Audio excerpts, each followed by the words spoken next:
Lecture de la compilation post-mortem des écrits de Ellen G. White intitulée Conseils sur la nutrition et les aliments. Section 2. Relation entre la nutrition et la moralité. Corruption morale dans les temps anciens. Les hommes qui vivaient avant le déluge mangeaient des aliments carnés et satisfaisaient leurs appétits jusqu'à ce que la coupe de leur iniquité fût pleine. Et Dieu purifia alors la terre de cette corruption morale par un déluge. Le péché avait prévalu depuis la chute. Tandis que quelques personnes seulement étaient demeurées fidèles à Dieu, la grande majorité avait corrompu ses voies devant lui. La destruction de Sodome et Gomorrhe fut causée par leur grande perversité. Ses habitants donnèrent libre cours à leurs appétits intempérants, aussi bien qu'à leurs passions corrompues, jusqu'à ce qu'ils devinssent si avilis et que leurs péchés fussent si abominables que la coupe de leur iniquité fut remplie et qu'ils furent consumés par un feu venu du ciel. Spiritual Gifts 4a 121. À notre époque se constatent les péchés mêmes qui attirèrent la colère de Dieu sur le monde au jour de Noé. Hommes et femmes transforment le manger et le boire en gloutonnerie et en ivrognerie. Ce péché dominant, la satisfaction d'un appétit perverti, alluma les passions des hommes du temps de Noé et provoqua une corruption si générale que la violence et le crime s'élevèrent jusqu'au ciel.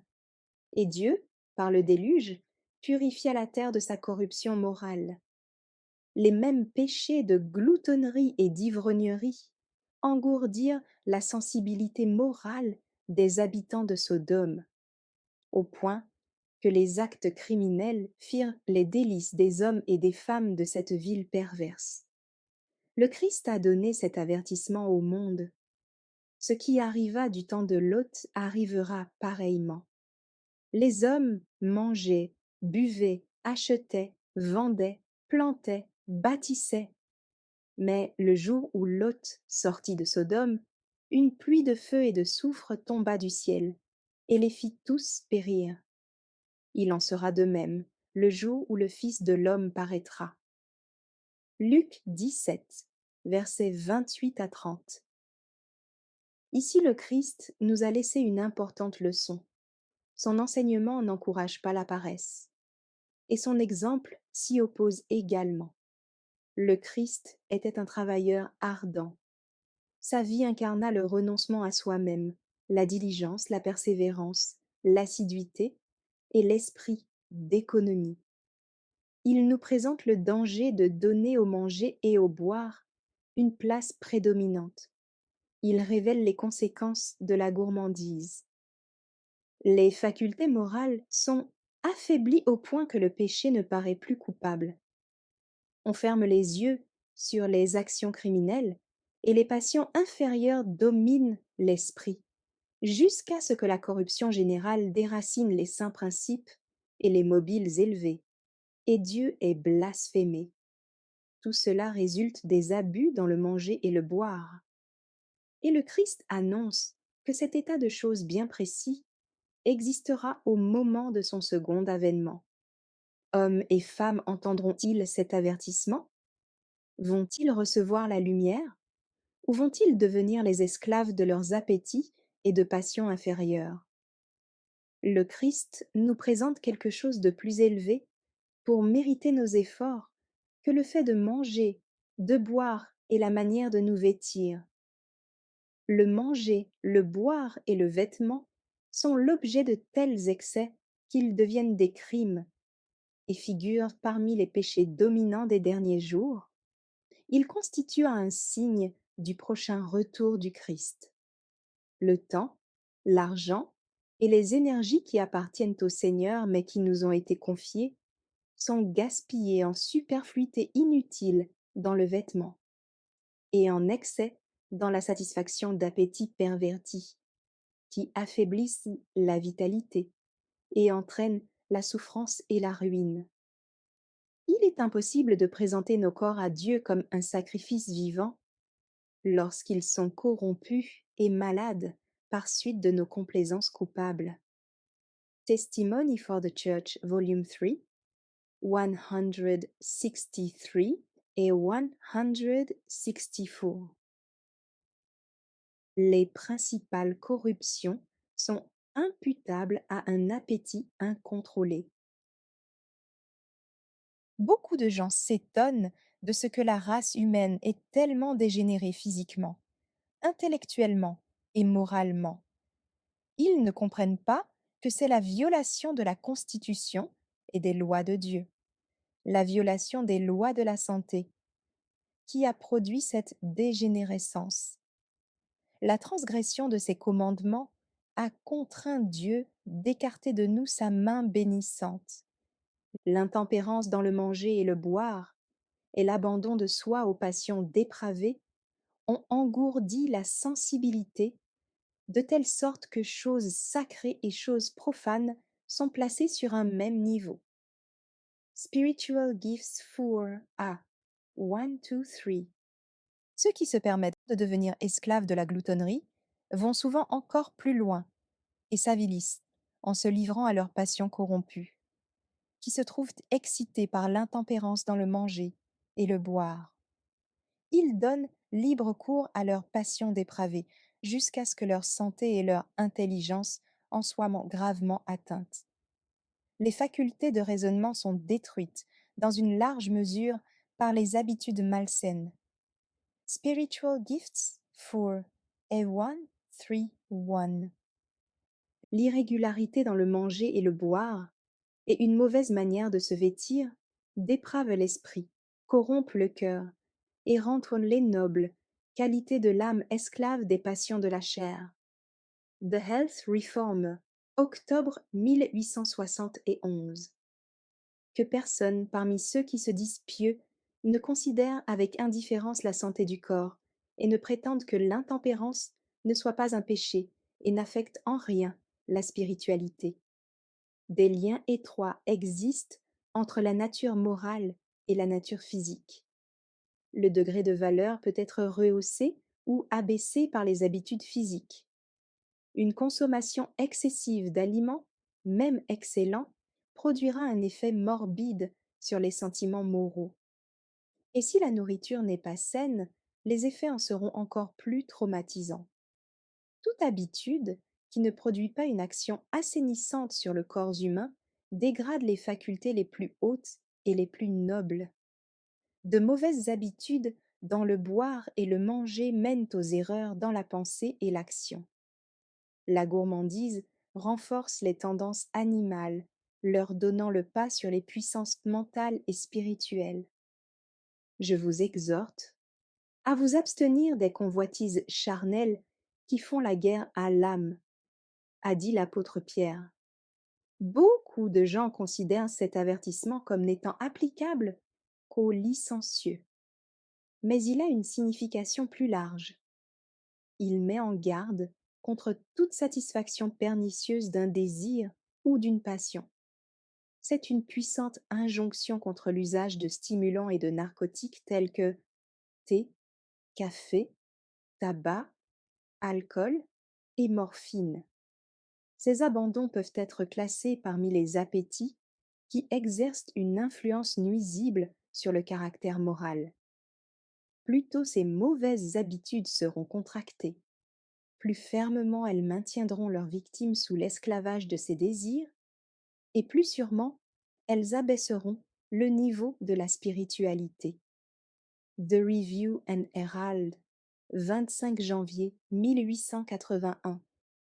Il est nécessaire que vous pratiquiez la tempérance en toutes choses. Entretenez les facultés élevées de votre esprit, et le côté charnel se développera moins. Il vous est impossible d'accroître votre force spirituelle lorsque vous ne contrôlez pas strictement vos appétits et vos passions. L'apôtre inspiré déclare : Je traite durement mon corps, et je le tiens assujetti, de peur d'être moi-même rejeté après avoir prêché aux autres. 1 Corinthiens 9, verset 27. Mon frère, réveillez-vous, je vous en prie, et permettez à l'œuvre de l'Esprit de Dieu de pénétrer en vous plus profondément et d'atteindre jusqu'à la source même de toute action. Ce qui fait défaut, ce sont des principes fermes et une action vigoureuse tant dans les choses spirituelles que dans les choses temporelles. Vos efforts manquent d'ardeur. Combien sont nombreux ceux qui se trouvent à un niveau très bas de spiritualité parce qu'ils ne veulent pas renoncer à leurs appétits. L'énergie nerveuse du cerveau se trouve engourdie et presque paralysée par la gourmandise. Lorsqu'ils se rendent à la maison de Dieu le jour du sabbat, ils ne peuvent garder les yeux ouverts. Les appels les plus pressants ne parviennent pas à toucher leur intelligence obtuse et insensible. Même lorsque la vérité est présentée avec une profonde onction, elle ne réveille pas leur sensibilité morale ou n'éclaire pas leur entendement. Ces personnes cherchent-elles à glorifier Dieu en toutes choses? Testimonies for the Church, volume 2, 413 et 414. Influence d'un régime simple. Si tous ceux qui professent obéir à la loi de Dieu étaient exempts d'iniquité, mon âme serait soulagée. Mais ce n'est pas le cas. Même ceux qui disent observer tous les commandements de Dieu sont coupables du péché d'adultère. Que puis-je dire pour éveiller leur sensibilité engourdie? Le principe moral strict est la seule sauvegarde de l'âme. Si jamais il y eut une époque où le régime doit être le plus simple possible, c'est bien maintenant. On ne devrait pas donner de viande aux enfants, car c'est un excitant des passions les plus basses et une nourriture qui diminue la force morale. Les céréales et les fruits cuits sans graisse animale, ou consommés tels que la nature les produit, devraient être l'alimentation de ceux qui se préparent à être transmués. Moins la nourriture est excitante, et mieux on peut maîtriser ses passions. On ne devrait pas satisfaire le goût au mépris de la santé physique, intellectuelle et morale. L'indulgence aux passions viles conduira beaucoup de gens à fermer les yeux à la lumière, car ils craindront d'apercevoir des péchés qu'ils ne désirent pas abandonner. Tous peuvent voir s'ils le veulent. S'ils préfèrent les ténèbres à la lumière, leur culpabilité n'en sera pas diminuée. Pourquoi ne vous renseignez-vous pas sur ces sujets si importants au point de vue physique, intellectuel et moral? Dieu vous a donné un corps dont vous devez vous occuper et qu'il faut garder dans la meilleure condition possible pour son service et pour sa gloire. Témoignage pour l'Église, 1 297, 298, 1869. La tempérance favorise le contrôle moral.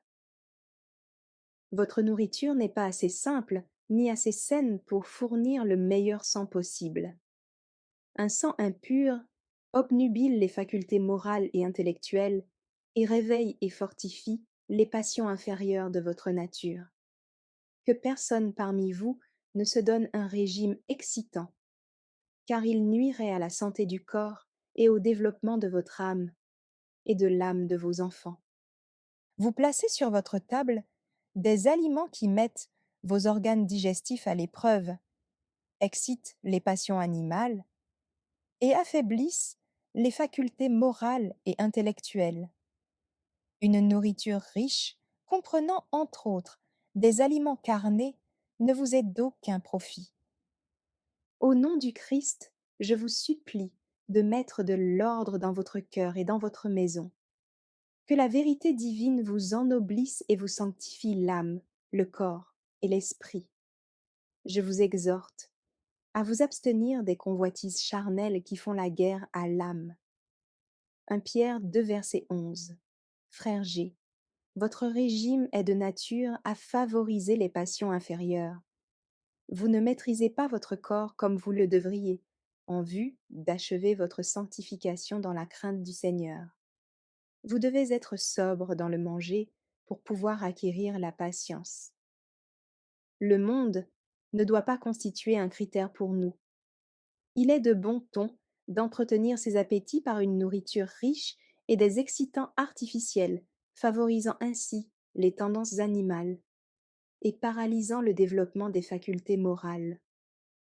Mais nulle promesse n'est faite à l'un ou l'autre des fils et des filles d'Adam qu'ils remporteront la victoire dans le combat du chrétien avant de s'engager à pratiquer la tempérance en toutes choses.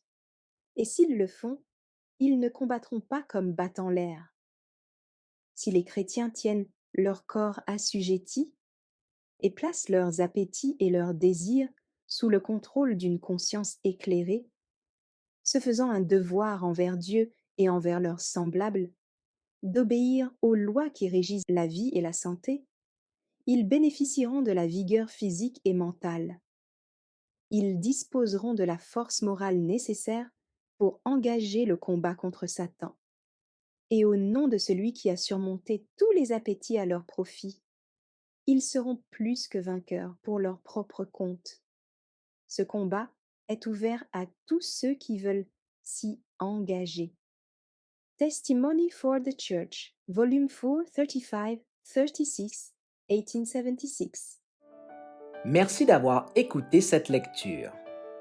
Si vous avez des questions ou des remarques sur le thème abordé, n'hésitez pas à les partager dans les commentaires et notre équipe ne manquera pas de les considérer. À bientôt sur lereste.org.